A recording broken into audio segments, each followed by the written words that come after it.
सीधा डेटा पर आते हैं। सन फार्मा में हाल ही में जो 98,000 करोड़ रुपए का ऑर्गेनॉन एक्विजिशन हुआ है, उसने चार्ट्स पर एक मैसिव स्ट्रक्चरल शिफ्ट और डिलीवरी वॉल्यूम स्पाइक ट्रिगर कर दिया है। ये सिर्फ एक आम न्यूज़ इवेंट नहीं है। आज के इस एनालिसिस में हम प्योर डेटा के जरिए डिकोड करेंगे कि एक्चुअली इंस्टीट्यूशनल ऑर्डर फ्लो कैसे काम कर रहा है। ये किसी तरह का रिकमेंडेशन नहीं है, बल्कि एक क्लासिक केस स्टडी है स्मार्ट मनी के मूवमेंट को समझने के लिए। तो सबसे पहले इस प्राइमरी कैटलिस्ट को ब्रेक डाउन करते हैं। 98,000 करोड़ रुपए का ये all cash acquisition Indian pharma history की सबसे बड़ी ओवरसीज डील है। अब मार्केट के लिए ये कोई रैंडम हेडलाइन नहीं है, बल्कि एक साइकिल चेंजिंग इवेंट है। आगे चार्ट्स पर जो इवेंट ड्रिवन इंस्टीट्यूशनल एक्यूमुलेशन हम ट्रैक करने वाले हैं, उसका डायरेक्ट कारण यही डील है। बड़े इंस्टीट्यूशन सिर्फ न्यूज़ पे रिएक्ट नहीं करते, वो लॉन्ग टर्म स्ट्रक्चरल ग्रोथ को आइडेंटिफाई करके अपना कैपिटल डिप्लॉय करते हैं। लॉन्ग टर्म प्राइस स्ट्रक्चर का एनालिसिस करें तो एक बहुत क्लियर पैटर्न नजर आता है। 1600 से 1900 की रेंज में जो पिछले 8 से 10 महीने का कंसोलिडेशन चला है, वो कोई साइडवेज नॉइज नहीं था। वाइकॉफ फेस प्रोग्रेशन के हिसाब से ये एक प्रॉपर अक्यूमुलेशन जोन था। यहाँ बड़े प्लेयर्स ने सप्लाई को एब्जॉर्ब किया है। ये एक सॉलिड बेस फॉर्मेशन है जो अब करंट मार्कअप फेज में ट्रांजिशन कर रहा है। रूल सिंपल है, जितना लंबा और स्ट्रॉन्ग बेस होता है, ब्रेकआउट लेवल पार करने के बाद का स्ट्रक्चर उतना ही सस्टेनेबल बनता है। डेली प्राइस एक्शन पर जूम इन करने से पिक्चर और क्लियर हो जाती है। 27 अप्रैल की इस वाइड रेंज कैंडल पर ध्यान दीजिए। ये एक clear smart money entry mark करती है। इस कैंडल को क्लोजली एनालाइज करना जरूरी है, क्योंकि इसका एफर्ट टू रिजल्ट रेशियो बहुत हाई है। मतलब भारी वॉल्यूम यानी हाई एफर्ट के बावजूद आने वाले दिनों में प्राइस वहां से गिरा नहीं, बल्कि रिजल्ट सस्टेन हुआ। ये कंफर्म करता है कि यहां सिर्फ रिटेल स्पेकुलेशन नहीं चल रही, बल्कि जेन्युइन इंस्टीट्यूशनल अब्जॉर्प्शन हुआ है। वीक हैंड्स को बाहर करके स्ट्रॉन्ग हैंड्स ने पोजीशंस एस्टैब्लिश की हैं। प्राइस एक्शन तो ठीक है, लेकिन मार्केट की असली सच्चाई वॉल्यूम में छिपी होती है। 64.91%। ये recent monthly delivery volume percentage एक बहुत ही क्रूशियल डेटा पॉइंट है। जनरली 55% से ऊपर की डिलीवरी को स्ट्रॉन्ग पोजिशनल बाइंग का इंडिकेटर माना जाता है। तो 64.91% का ये फिगर क्वांटिटेटिवली प्रूव कर रहा है कि एसेट में एक सस्टेन्ड कैपिटल इनफ्लो हो रहा है। ये इंट्राडे ट्रेडर्स का शोर नहीं है, इंस्टीट्यूशंस एक्चुअली अपने लॉन्ग टर्म पोर्टफोलियो में इसे ऐड कर रहे हैं।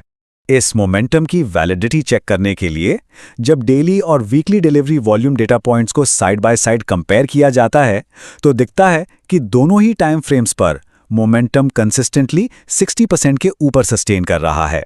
जब प्राइस लगातार अप ट्रेंड में हो और डिलीवरी वॉल्यूम भी इतना हाई बना रहे, तो इसका प्योर इंस्टीट्यूशनल लॉजिक यही कहता है कि स्मार्ट मनी अपना मार्कअप इनिशिएट कर रहा है। अगर ये डिस्ट्रीब्यूशन फेज होता, तो हाई डिलीवरी वॉल्यूम के साथ प्राइस में शार्प रिजेक्शन देखने को मिलता, जो कि इस करंट स्ट्रक्चर में बिल्कुल एब्सेंट है। प्राइस स्ट्रेंथ की अंडरलाइंग डेप्थ को moving average cluster compression data से बेहतर समझा जा सकता है। ध्यान दीजिए, 10 दिन से लेकर 200 दिन तक के लगभग सारे की मूविंग एवरेजेस 1700 और 1740 के बीच एकदम टाइटली क्लस्टर हो गए हैं। इंस्टीट्यूशनल पर्सपेक्टिव से जब एवरेजेस इस तरह कंप्रेस होते हैं, तो वो एरिया एक डायनामिक इंस्टीट्यूशनल डिमांड जोन बन जाता है। फिलहाल प्राइस इन सभी क्रूशियल लेवल्स के काफी ऊपर ट्रेड कर रहा है, जो इस स्ट्रक्चर की इंट्रिंसिक बुलिशनेस को वैलिडेट करता है। एग्जीक्यूशन और लिक्विडिटी के पॉइंट ऑफ व्यू से अगर देखें, तो पिवट और रेजिस्टेंस मैपिंग एक इमीडिएट लिक्विडिटी पूल को हाईलाइट करती है, R3 लेवल, जो 1818 पर प्लेस्ड है।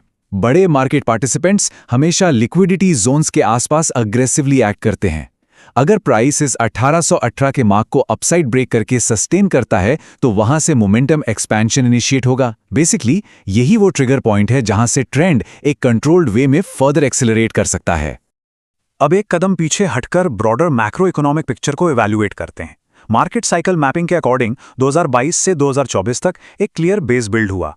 2024 से 2025 के इस फेज में ब्रेकआउट एस्टैब्लिश हो रहा है और 2026 तक एक मार्कअप फेज प्रोजेक्टेड है। अगर इस एसेट को हम ब्रॉडर सेक्टर रोटेशन साइकिल में ऑब्जेक्टिवली पोजीशन करें, तो यह अभी अपने अर्ली एक्सपेंशन फेज में ही है। यहां अभी तक कोई एक्सट्रीम यूफोरिया या लेट साइकिल बबल जैसी सिचुएशन फॉर्म नहीं हुई है। यह एसेंशियली ट्रेंड के एवोल्यूशन का इनिशियल हिस्सा है।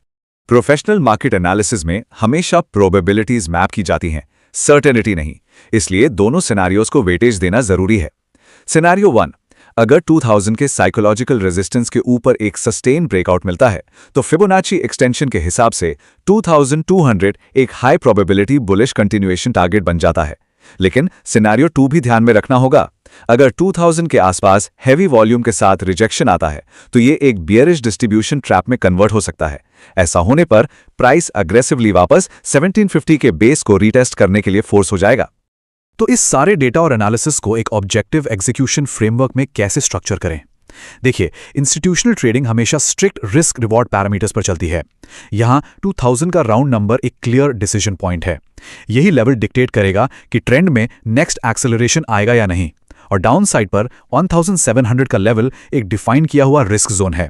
अगर प्राइस इसके नीचे ब्रेकडाउन करता है तो ये पूरा बुलिश स्ट्रक्चर प्रैक्टिकली इनवैलिडेट हो जाएगा। डेटा ड्रिवन अप्रोच में अपना इनवैलिडेशन पॉइंट पता होना सबसे ज्यादा क्रूशियल है। यह कंटेंट केवल शैक्षिक उद्देश्यों के लिए है। यह कोई वित्तीय सलाह नहीं है।